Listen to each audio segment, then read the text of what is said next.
And all of God's people said, say amen again. One time for the Holy Ghost. Amen again. We thank you so much for being here on this most special Sunday morning.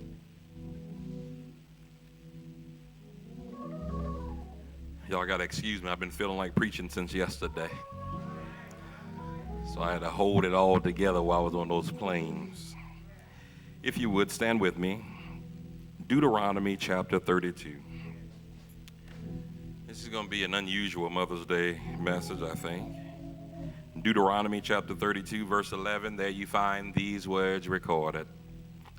It says, like an eagle that stirs up its nest or her nest, that hovers over its young, he spread his wings and caught them. He carried them on his pinions. If you don't mind, I want to use for a thought that sweet old woman. That sweet old woman. You may be seated. Three things I want to share with you before I take my seat. First of all, let me tell you that she loved me. Then let me tell you she covered me. And last, let me tell you that she kicked me out of the nest. That sweet old woman. Whenever we reflect upon our mothers, we have a tendency to do one of two things. Either we deify her or we demonize her. Both are perhaps the wrong approach to take, because both approaches usually hinge on one episode. To deify her means that we make her into a god and we make her larger than life. To demonize her means that we make her this evil, mean, ugly person. And if we are to be honest, none of us ought to be deified nor demonized based on one episode, because in all of our lives, if our whole life story was written on one episode, all of us would be on our way to hell. Preach up in here, Davis. But aren't you glad that God does not stop our life on our worst moment? And in fact, mama is demonized not because she's bad, but because we put her on a pedestal that had nowhere to go but down. And so if you don't mind, I want to talk about that sweet old woman, because, boy, that sweet old woman has been good and was good to me. First of all, I want you to know that God uses this woman. God uses this mother eagle to deal with how he deals with us. And in fact, God puts it this way. He said, listen, I give you an earthly mother to show you love until you're ready to deal with a spiritual father that is love. Y'all should have shouted right there.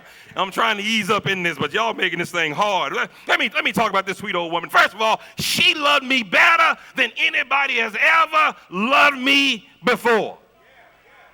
My wife loves me sometimes. But my sweet old mother, boy, let me tell y'all, she loved me all the time. Before I was even born, she loved me, both my mother and my grandmother. But let me tell you about my grandma's love. She loved me so much that she would not even think about allowing my mother to have an abortion, even though she was a teenage pregnant woman. Grandma loved me so much that even at my worst moment, she kept telling me it's going to get better. Now, I don't know about y'all, but this kind of love is something that we can't find other places. Why? Wives will leave us, husbands will leave us, brothers won't talk to us, sisters will roll their eyes, but mama's love will look beyond your faults and see. Is there anybody in here that had a sweet old woman like I know my old? I mean, anybody had that sweet old woman that even when she had to say them bad words, followed up with I still love you, to let you know not only am I going to correct you, but this love will never be in question. She loved me. She loved me unconditionally. Because y'all do know we give our mother some sorry gifts. Them little old handmade cards y'all been given. Amen walls. Giving your mama them handprints with your name wrote on it. And not once has she ever looked at that gift as if it was a trash. In fact, every one of those gifts she cherished to the point I thought I was Picasso my whole life. Even when we tried to sing songs to her, we couldn't even hit a note, but she listened to every single word. Why? Because that love was unconditional. Secondly, not only did she love me, but she covered me. Listen. As a young kid with a speech impediment, she made sure that my relatives understood not to talk about me, to put me down. Whenever they broke the rule and talked about me, she made sure she always showed up right on time. When bullies were in the neighborhood and wanted to fight me, she made sure she stayed on the porch so they could see that there was a presence that was there. She covered me in such a way that even when I went out to school, she put $20 and wrapped it in some Kleenex and sent it and said, "This is all I have, but I love you." I mean, she covered me to the point that every time I needed something, she let me know my door is always open and you always got a seat at my table. Now, let me help y'all out. Some of y'all will cover you on a good moment. But the point when everything go to hell in a handbasket, you will get amnesia. Amen. You'll get selective answering syndrome. Where your phone rings, you look at who it is first. But that sweet old woman covered us. Some of y'all remember when your shoes had holes in it, she found a way to make sure didn't no water get inside them shoes. She covered you. She made sure that even though it was 8 or 9 of y'all, that all y'all ate every single night.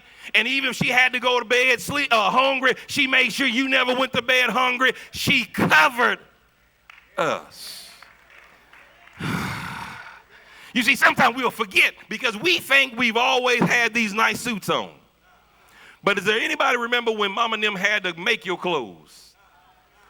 Anybody remember them tough skin jeans that the knee would wear off, but she go get one of them patches and iron the patch on there and then put a little thread on there to make sure that it held on tight? Is there anybody in here besides me that remember her getting up early in the morning just to pray over you so that your day would go well?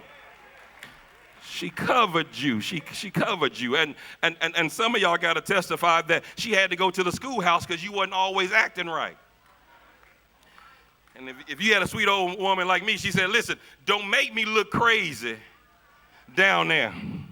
Whatever you did, confess it now before I get down to that schoolhouse. Because if I look crazy at that schoolhouse, there's going to be some payment at this house." And so she made sure that I understood how to tell the truth. But then she covered me that if I was mistreated, she was going to be my attorney in the situation and defend me to the hill to make sure I understood, baby, you always got somebody on your side. She covered me. She covered me. That sweet old woman. Not only did she cover me, not only did she love me, but there were some moments that I broke her heart.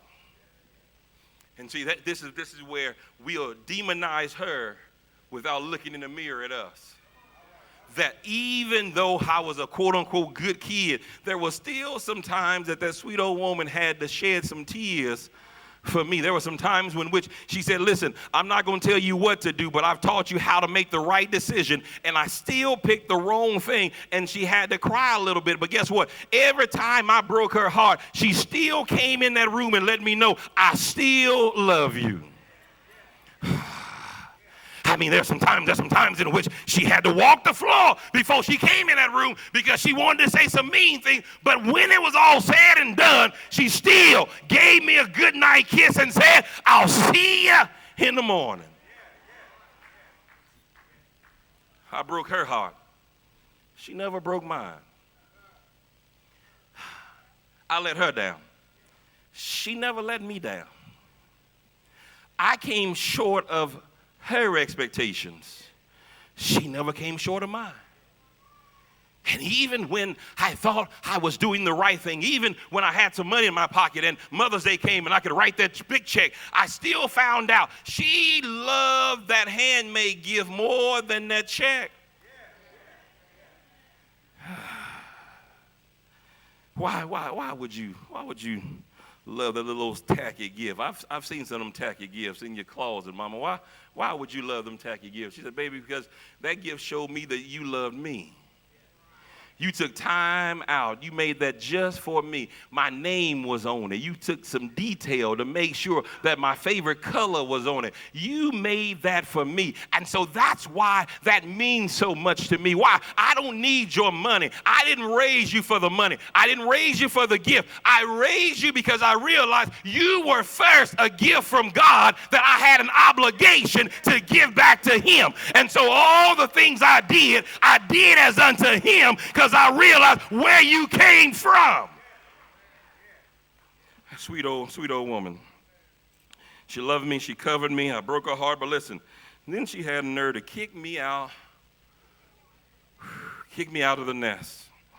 Walk back with me. It was 1992. I had a new fade. Amen. I had some Levi's 501 shrink to fit. Stonewash.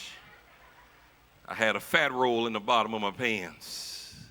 Had some fat laces in my K-Swisses. Boy, I was cuter than all get out, and you couldn't tell me nothing. I went through all year long. I had been getting letters from folks, and I hadn't really been paying attention. And I came home one day in February, and she said, what school are you going to? I said, I'm going to the University of Hawaii. She said, have you applied? I said, She said, did you buy a ticket there? I said, She said, I tell you what, come August 1, I'm driving you to somebody's college or university and dropping you off. Now, if you haven't made preparation to be there, you just going to be stuck like Chuck until they let you in. And the moment that was said, it seemed like every single week she would pack something else.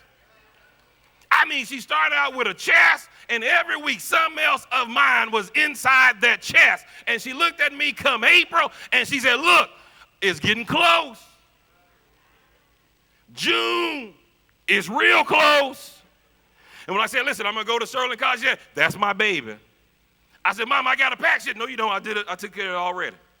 All you got to do is get your underwear out of the little drawer and put it in the suitcase.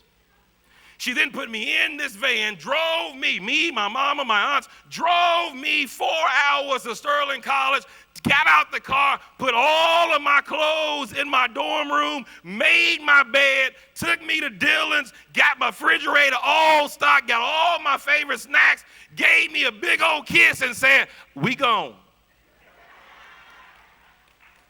I said, Mama, aren't you going to stay until the first meeting? Aren't you going to wait and meet the coach? Aren't you going to wait and see where my classes are? I said, I'm not going to school. You are. And don't think you coming home anytime soon. Your first game ain't for 3 weeks, so I'll see you in 3 weeks. I'm going to call you on Sunday, but I'll see you in 3 weeks. Now, don't lose your mind.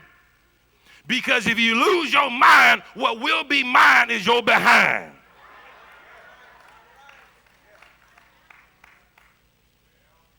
She gave me $50, got in that van, and drove off.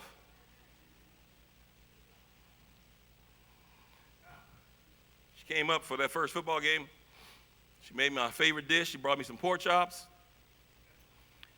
I said, Mom, it's Saturday. Don't we want to go home? She said, you at home. For Thanksgiving, I tried to outsmart her. I brought all my stuff home. She left all that stuff in the living room. She said, don't put nothing in your bedroom. I said, why? She said, because you think you ain't going back. I didn't bring you this far for you to drop out. So come Sunday, we're going to go to church, and then we're going to get back in that van and drive back to that town and drop you off.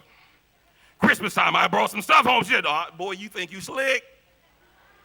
Leave it right there in the living room.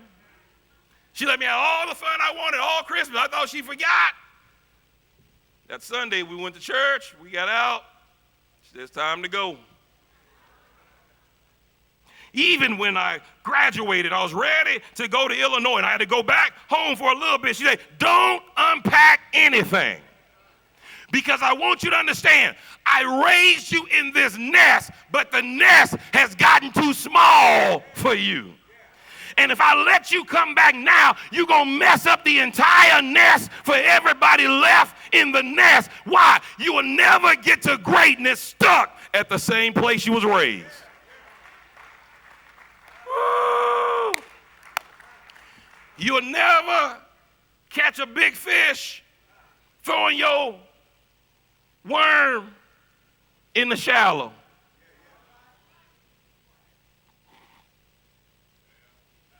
You'll never get to greatness being safe and satisfied with provision. And why am I talking about this sweet old woman? Why, Davis, would you talk about this sweet old woman? Why haven't you talked about Jesus? I'm glad you asked, because God put this story in there for one reason. Now, you cannot look at verse 11 without going up to verse 1, where God then pleads his case. He said, listen, I found you when you had nothing. And I raised you while you had nothing. And I took care of you while you had nothing. And I got you to a place where now the world is yours. But don't you forget about me. Is there anybody in here that got a sweet old woman that if you had 5 minutes to visit in heaven, you tell mama, thank you. Thank you for every whooping. Thank you for every word you said. Thank you for every meal you made. Thank you for every hug you gave. And thank you for pushing me out the nest, pushing me to greatness, pushing me beyond myself. And thank you, Mama, that before you left this world, you made sure I knew Jesus for myself. She said, Terrell, if you think I love you, there is a man that loves you better. That loves you better than I do. I'll never forget, at Mount Zion, she used to tell me, she said, listen, everything I do for you, understand that God will do more for you. And God, she said, listen, baby, God will let you depend on me until you're mature enough to learn to depend on him. And then it's this unique transference where mama goes from being all of your provider to then being an encourager so that you get to the provider. And see, some of us think we're going to get to heaven on the hookup. Some of us think we're going to get up to heaven and mama going to be at the gate and mama going to say, let me in, he with me. But let me help you out. Mama will not be at the gate. Preach up in here, Davis. You cannot get into heaven with the hookup. Mama cannot speak on your behalf.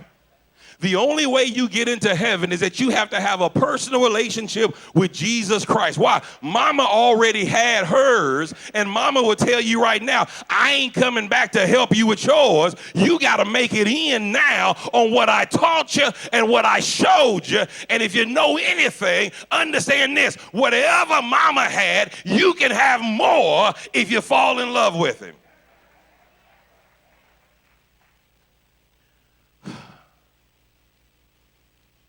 That sweet old woman. I still remember that sweet old woman at the end of her time had a talk with Jesus at some point and knew that the end was going to be near. And she did something that only believers can do. Non-believers don't have these moments, but believers have these moments. Her and God worked out when they were going to go. And we didn't know the date, we didn't know the time, we didn't know the hour, but her and God had worked this thing out. And I'll never forget, the phone calls all of a sudden changed. We went from talking about what's going on now, how the kids are doing, how everything is going on now. We went from that conversation to, listen, when I'm gone, what I need you to do when I'm gone.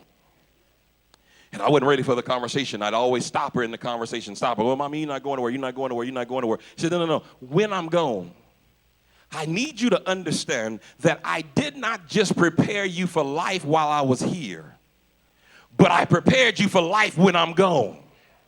And the reason why I made sure you went to church every Sunday wasn't while I was here. I didn't need you in church. The reason why I made sure you were in church every Sunday was when I'm gone.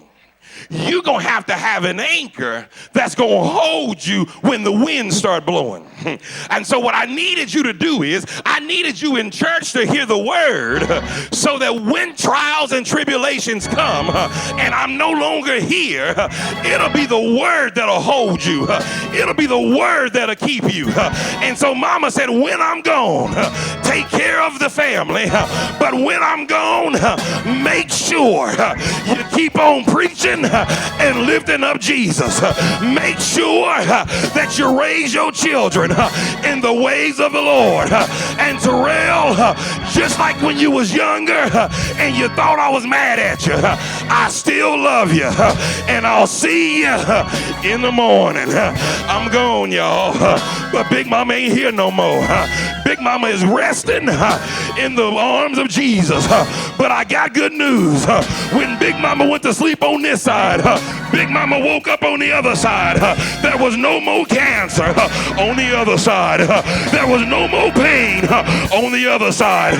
There was joy and peace. I had to cry, but I didn't weep as those that had no hope, because Mama taught me that she fell in love with Jesus a long time ago.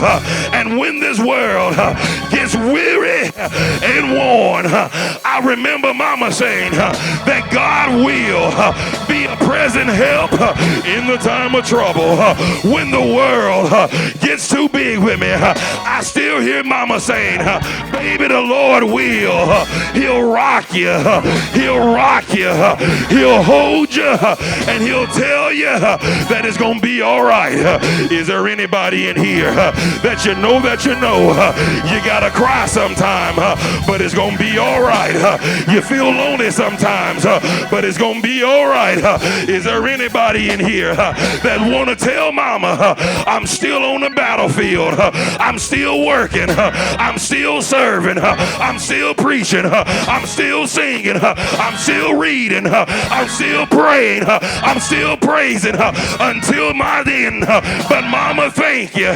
Thank you for loving me. Thank you for keeping me. Thank you for raising me. Mama, thank you. Thank you for sacrificing. Thank you for holding me. Mama, thank you.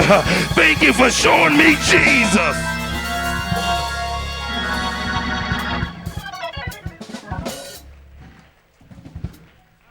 Thank you. He wasn't perfect, but you did your job. And somebody asked me, they said, Davis, why is it that you don't go to the cemetery? Why don't you go and decorate graves? Because Mama ain't there. The remains of who Mama used to be are in that gravesite.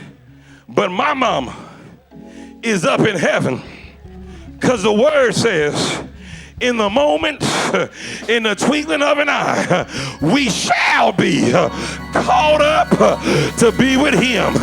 Is there anybody in here that read the word for themselves? That the word says absent from the body is to be present with the Lord. I can't go to the cemetery because I don't talk to grass. So I got to tell Jesus, just tell Mama. Tell Mama thank you. And tell Mama thank you. And tell Mama I'm still holding on. Still holding on. Still holding on. And that's how you're going to get through some tough times. You got to hold on. You can't let go. You got to hold on. I remember there were some times that we get up early in the morning. My mother would just have some coffee and just be at that back table. She wasn't no singer, but you could tell she was there having company.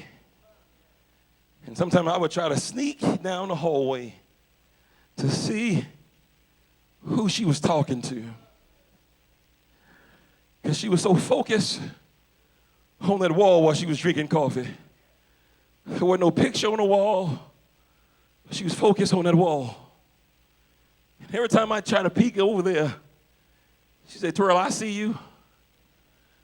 When I finally got older, I said, Mama, who are you talking to? That you in such a trance with that wall. I'll never forget this. She said, baby, I'm talking to Jesus. I said, Mama, but prayer is on your knees with your hands crossed, with your eyes bowed, and your head bowed down, eyes closed. She said, no, that is what people think is the posture of prayer. But when you know God like I know God, you ain't even got to get to your knees. You just got to turn your eyes to the hill with cometh your help. And she said, baby, when you talk to him, he'll talk back to you. I said, Mama, what were y'all talking about? She said, baby, we were talking about your future. Talking about all the things you're going to do. And Mama, why are you crying? She said, baby, I'm not going to see everything that you're going to do. But I know that you're going to do some things for the Lord. And so I cry because I'm going to miss it. But I also cry because of the joy that is going to bring Jesus. She said, that's why I won't let the gangs have you. That's why I won't let you go out and do everything you want to do. And that's why I make sure won't nobody hurt you as long as I'm alive. Because God told me who you were a long time ago. And my job was just to get you closer to him. And so every whooping, I was trying to get you closer. Every punishment, trying to get you closer. And honey, when I'm gone, don't ever forget that I was. There's some folks here today feel like you may have lost your way a little bit. Mama could be here in the flesh, but you strayed away from some of the lessons.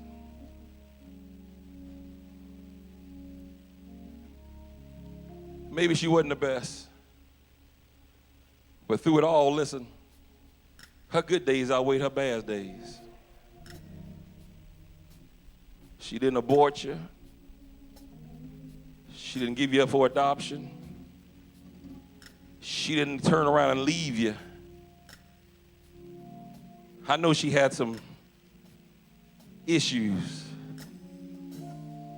but she stayed in your life. And listen, the worst thing it is to do is to have somebody be gone and you wish you could say thank you. And you wish you could say, I love you. I can say, but Mom and Grandma both. I don't have those moments. Why? Because I said everything I was supposed to say while they were here. So I don't have no remorse on that end. But I ain't gonna lie to you, every once in a while, I just wish I could go climb up in my grandma's lap one more time. Because that was the safest place on earth to be. But I told you that God gives us mothers to show us love on earth until we mature to a place that we can receive a father that is love. And now I've discovered, listen, the safest place is not in Mama's lap, but this is in the arms of Jesus.